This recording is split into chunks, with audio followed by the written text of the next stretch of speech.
Hello guys, welcome to my YouTube channel. आज हम बात करेंगे इंडिया और साउथ अफ्रीका थर्ड ओडीआई की रिव्यू की। तो सबसे पहले हम बात करते हैं टॉस पे जो कैप्टन का रिएक्शन था उससे ही देख के पता चल रहा था कि कितनी प्रेशर में थे। एक भी टॉस लास्ट 20 टॉस हार गए थे ओडीआई में। तो ओडीआई में इससे पहले भी कैप्टन बहुत चेंज हुए थे। जो भी जिंक्स तोड़ना है राहुल को कैप्टन बनाओ, सारे जिंक्स टूट जाएंगे भाई। कोहली का सेंचुरी आ गया या था राहुल की कैप्टनसी में। उससे पहले तो 74 ही बना के आ रहे थे ना। उससे पहले वाले सीरीज में तो सेंचुरी नहीं आई थी। तो टॉस की जिंक्स टूट गई। उसके बाद आते हैं हम लोग पहले बॉलिंग करने इंडिया वाले, और साउथ अफ्रीका बैटिंग करने आती है। टॉस जीत के बॉलिंग करने का फैसला होता है राहुल का। तो पहले ही ओवर में अर्शदीप सिंह ने ये पहला विकेट ले लिया था, ये रायन रिकल्टन का। और रायन रिकल्टन दोनों बार खेले हैं, दोनों बार शून्य पे आउट हुए हैं।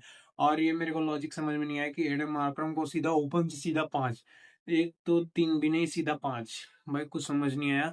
तो एक रन पे एक विकेट पहला ओवर में गिर जाता है। उसके बाद है टेम्बा बुमरा और क्विंटन डिकॉक।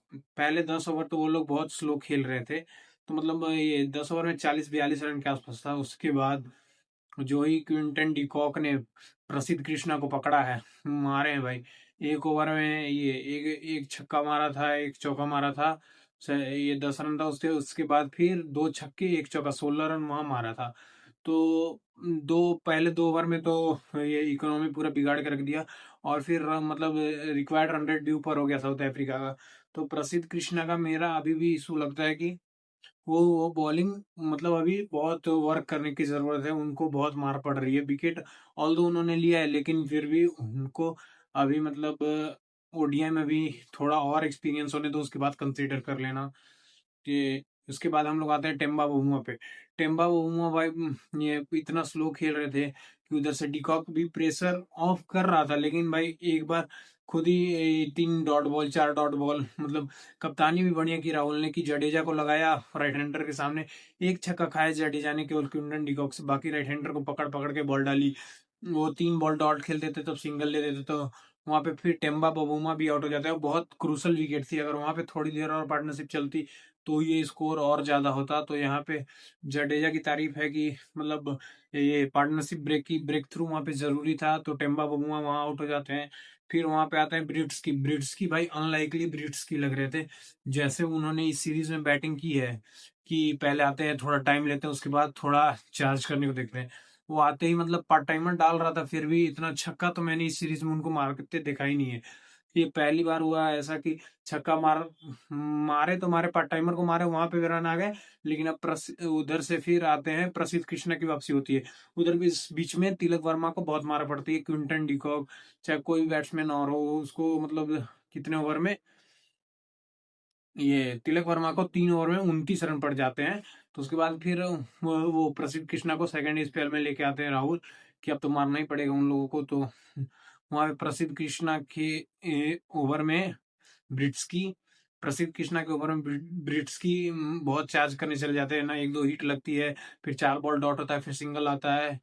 तो वहां पे फिर सिंगल आता है। वो पहले ओवर की फायदे डालते, फिर दूसरा ओवर में आके उसको उनको आउट कर देते हैं। फिर एडन मार्करम को उसी ओवर में आउट कर देते हैं। तो वहां पे कमबैक हो गया था प्रसिद्ध कृष्णा का।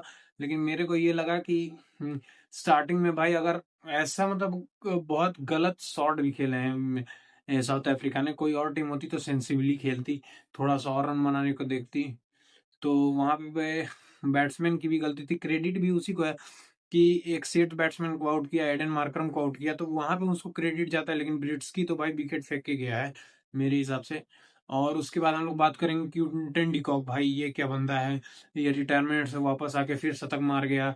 पहले भी उसकी परफॉर्मेंस नहीं आ रही थी, इसलिए शायद हो सकता है कि ये बैटिंग प्रैक्टिस बैटिंग के लय में रहने के लिए उन्होंने रिटायरमेंट वापस ली। क्योंकि भाई देखो, आईपीएल या ये साउथ अफ्रीका लीग जो भी हो रहे थे उसमें उनके रन ही नहीं है। इसीलिए उन्होंने रिटायरमेंट वापस लेके वनडे में और जस्टिफाई करने अपनी जगह को सेंचुरी मार दी उन्होंने। और बहुत गलत समय पे आउट हो गए। एक समय साउथ अफ्रीका बहुत ज्यादा रन लग रहा था। तो यहाँ तक ये क्विंटन डिकॉक ने बहुत बढ़िया शानदार बैटिंग की। कितने रन बनाए, 106 रन बनाए हैं 89 बॉल में, 119 का स्ट्राइक रेट। तो भाई बहुत तगड़ी बैटिंग की है क्विंटन डिकॉक ने। चांसलेस चांस भी नहीं, एक एज लगा था केवल, जो मतलब वो भी स्लिप नहीं थी तो वो बच गए थे, लेकिन भाई बढ़िया बैटिंग करके गए हैं। उसके बाद आते हैं डेवॉल ब्रेविस, और ये डेवॉल ब्रेविस हम मार्को यंसन को कुलदीप यादव आउट कर देते हैं वहां से। मतलब मैन ऑफ द मैच यशस्वी जायसवाल को मिला, शतक मारा उन्होंने, लेकिन फिर भी अगर यशस्वी जायसवाल शतक इसलिए मार पाए क्योंकि भाई स्टार्टिंग में वो बहुत ज्यादा स्लो खेल रहे थे, कुलदीप यादव ने 270 पे ही रोक लिया था इसीलिए। तो अब हम लोग बात करते हैं सेकंड इनिंग की। सेकंड इनिंग में जायसवाल बैटिंग करने आते हैं, बहुत फंस फंस के मार्को एंसन को ऐसा खेल रहे थे जैसे लग पहली बार खेल रहा हूँ। कोई मतलब इतना ऐसे मतलब अगली बैटिंग कर रहे थे, इतना स्लो, इतना मतलब 50 बॉल में 24 रन था पहले 6 7 8 ओवर में। उधर से रोहित शर्मा उनके ऊपर से प्रेशर ऑफ कर रहे हैं, उनको समझा भी रहे हैं कि ऐसे खेल ऐसे खेल। तब वो जाके थोड़ा मतलब सेटल डाउन हुए, फिर सिंगल सिंगल खेलने लगे, तो थोड़ा सा मतलब सिंगल 50 के बाद ही उन्होंने मारना शुरू किया। उससे पहले तो बहुत लग रहा था डर डर के खेल रहे हैं कि मतलब अपनी रन बना लो, ऐसा कुछ लग रहा था मेरे को। उसके 50 के बाद वो बढ़िया बैटिंग करते हैं तो उनको मैन ऑफ द मैच मिल जाता है। लेकिन मेरे हिसाब से यहाँ पे कुलदीप या फिर प्रसिद्ध को भी दे सकते थे, क्योंकि भाई मेन मेन विकेट उसने लिए है। प्रसिद्ध ने की आउट किया क्विंटन डिकॉक को, उसके बाद आउट किया मार्करम को, उसके बाद आउट किया क्विंटन डिकॉक, मार्करम, और उसके बाद किसको आउट किया, ब्रिट्सकी को। सबसे मेन विकेट तो इसने लिया है। उसके बाद वो तो आखिरी विकेट ओटनील बैटमैन का था। तो और यहाँ पे कुलदीप यादव ने डेवॉल ब्रेविस, मार्को एंसन, अगर ये दोनों चल जाते तो इनका स्कोर 350 होता। हालांकि वो भी चेज हो जाता है ड्यू में, लेकिन फिर भी 350 का प्रेशर डिफरेंट होता है। यहाँ पे अगर 350 बन जाते तो यहाँ पे जायसवाल इतना स्लो नहीं खेलते और वो आउट होके चले जाते, तो वहां पे मतलब एक बार फिर प्रेशर आ जाता सीनियर्स पे। तो हो सकता था कोई और भी मतलब आउट हो जाए, हो सकता था। नहीं तो उन्होंने प्रेशर में तो खेला ही है, खेल लेते, लेकिन हो सकता है कभी इधर कभी उधर हो जाता है ना कि 100 का एक मतलब शॉट खेला और सीधा हाथ में चली गई अच्छी शॉट भी, और मतलब फील्डिंग एफर्ट से आउट हो गए। तो इसीलिए मेरे को लगता है कि कोई बॉलर को मैन ऑफ द मैच देना चाहिए था। और उसके बाद भाई रोहित शर्मा की बैटिंग, जो इसने प्रेशर ऑफ किया है जायसवाल पर से, मतलब 100 की स्ट्राइक रेट से बैटिंग कर रहे थे वो स्टार्टिंग से ही, और जो आगे निकल के पुल शॉट पे छक्का मारा है भाई बहुत तगड़ा। और जो बैटिंग करता है, मेरे को मैं मना रहा था भाई सेंचुरी हो जाए, सबकी सेंचुरी हो ही गई है, जायसवाल भी मार ही दिया आखिर में। उसके बाद रोहित की हो जाती तो ये भी हो जाता, और कोहली की 2 सेंचुरी पहले आई है, गायकवाड भी हो जाता, नंबर 4 तक 4 बैट्समैन का सेंचुरी हो जाता। लेकिन एक स्वीप खेलने जाते हैं, थोड़ी सी बॉल रुक के आते हैं, बाउंस भी करती है और उस पे टॉपेज लगता है और आउट हो जाते हैं। तो वहां पे फिर आते हैं विराट कोहली। भाई विराट कोहली तो लग रहा है कि 2016 वाले किसी ने कि कुछ इनको कह दिया हो, ऐसे गुस्सा उतारने आते हैं बॉल पे। जो ही उन्होंने शॉट खेले हैं, एक नो लुक शॉट, भाई लग रहा था ये बंदा पक्का किसी पे गुस्सा निकाल रहा है। और शानदार बैटिंग करके गया, 65 रन बना के गया, 100 मतलब T20 का मजा लेके गया है वनडे में। और मेरे को नहीं लगता कि टेस्ट से इनको रिटायर होना चाहिए था। अगर ऐसा कमबैक कर सकते हैं, उनके पास कैपेबिलिटी है तभी तो मतलब ऐसा उन्होंने खुद मतलब एक्सेप्ट किया। और सबसे बड़ी बात की इतना बड़ा प्लेयर हो के एक्सेप्ट करना कि मेरे 2 3 साल से ऐसी बैटिंग हो नहीं रही थी। और मैं भी इस बात से एग्री करूंगा। तो टेस्ट से रिटायरमेंट तो अब भूल ही जाओ कि वापस आएंगे, लेकिन अभी जो बैटिंग कर रहे हैं, जो माइंड स्पेस में है भाई, उन्होंने खुद बोला कि मैं एंजॉय कर रहा हूँ, और रांची वाली मेरी पहली मैच की नॉक बढ़िया थी, प्रेस कॉन्फ्रेंस में बोला है। क्योंकि उससे पहले ऑस्ट्रेलिया में बैटिंग करके आया, तो उसके बाद 1 महीने का गैप था, इसीलिए रांची वाले को ज्यादा बोला है। और एक और यहाँ पे हम लोग चलते हैं, यहाँ प्लेयर ऑफ द सीरीज बन जाते हैं विराट कोहली। उसके बाद हम लोग जाते हैं प्रेस कॉन्फ्रेंस में, वहाँ यहाँ वहाँ पे गौतम गंभीर से पूछा गया कि 2 शतक मार दिए हैं रोको पे, तो रोको पे उन्होंने बोला है कि अभी 2 साल लेट है। भाई 2 साल कहाँ है, ये दिसंबर खत्म ही हो गया, मतलब 2026 आने ही वाला है, वो ओडीआई तो अब नहीं होंगे ना। तो ये दिसंबर खत्म हो गया, 2026 बचा है, 1 साल बचा है। 1 साल और 6 महीने बचे हैं, वहां पे भी आप बोल रहे हो कि 2 साल बच गया।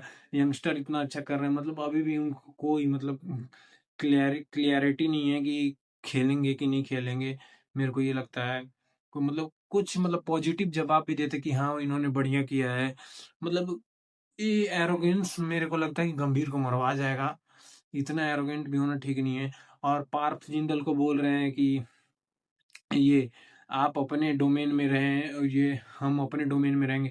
तो भाई यहाँ पे इंडिया है, ये सी है, सब लोग बोल सकते हैं और अगर वो नहीं बोलेंगे तो कोई सब कोई तो बोल ही रहा है ना कि कोच ही बदल दो, तो सबको आप आगे दोष दीजिए ना। इकलौते मतलब मैं ये जस्टिफाई नहीं कर रहा हूँ कि वो बोल रहे हैं तो सही है और आगे जो बोलेंगे वो भी सही है, लेकिन यहाँ पे जो वो बोल रहे हैं वो तो फैक्ट पे बात कर रहे हैं ना। और वो यहाँ पे बोलने का हक सबको है, जो आप बोल रहे हैं कि मेरे डोमेन में ना आए, मेरे डोमेन को आप हम आपके डोमेन में नहीं जाते हैं कुछ बोलने टिप्पणी करने। तो भाई ये मेरे को लगा कि थोड़ा सा गौतम गंभीर अपने मतलब ये सीरीज हार से वो जो टेस्ट सीरीज हारे हैं अभी तक ओवरकम नहीं हुआ है, और इतना ज्यादा मतलब लग रहा है कि कुछ अलग ही कुछ बोल देंगे किसी को। और इतना मतलब एग्रेशन में कुछ भी मतलब गुस्सा लग रहा था, गुस्सा में बोल रहे हैं प्रेस कॉन्फ्रेंस में। तो भाई एरोगेंट थोड़ा कम हो, ईगो थोड़ा कम करो और हम्बल रहो यार। हम्बल रहोगे तो सक्सेस आराम से मिलेगी आपको। ऐसा नहीं है कि ये आप एरोगेंट होते जा रहे हैं ऐसे मतलब क्यों क्यों ही बोलना किसी का मतलब।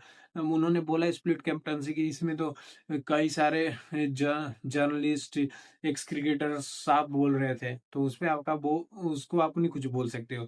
लेकिन एक अगर कोई पार जिंदल ने क्रिकेट के लिए भी बहुत कुछ किया है भाई, वहां पे डीसी कैंप भी लगता है दिल्ली कैपिटल के, तो मेरे को लगता है कि ये कुछ ज्यादा ही हो गया इनका। और मतलब और यंगस्टर की तारीफ की है यहाँ पे, मेरे को अच्छा लगा कि जायसवाल और ऋतुराज की तारीफ की है यहाँ पे कि जब मौका मिला तो रन बनाए। और बाकी भाई नॉर्मल रहो बढ़िया से। अब आता है T20 सीरीज पे, हम लोग बात करेंगे अगले वीडियो में। तब तक के लिए जय हिंद, थैंक यू। लाइक से सब्सक्राइब करो, 50 सब्सक्राइबर करो यार, उसके बाद ही तो हम लोग ऑक्शन पे लाइव आएंगे, उसके बाद रिएक्शन बताऊंगा कि कौन किस टीम में जा रहा है। तो उसे लाइव आने से मतलब मेरे को बहुत ज़्यादा वो मिलेगा, मोटिवेशन मिलेगा। लाइक से सब्सक्राइब करोगे तो वीडियो बनाने का। ऐसे तो कोई शेयर भी नहीं करता है, बहुत कम वॉचिंग भी जाती है। थोड़ा शेयर करो, लाइक करो।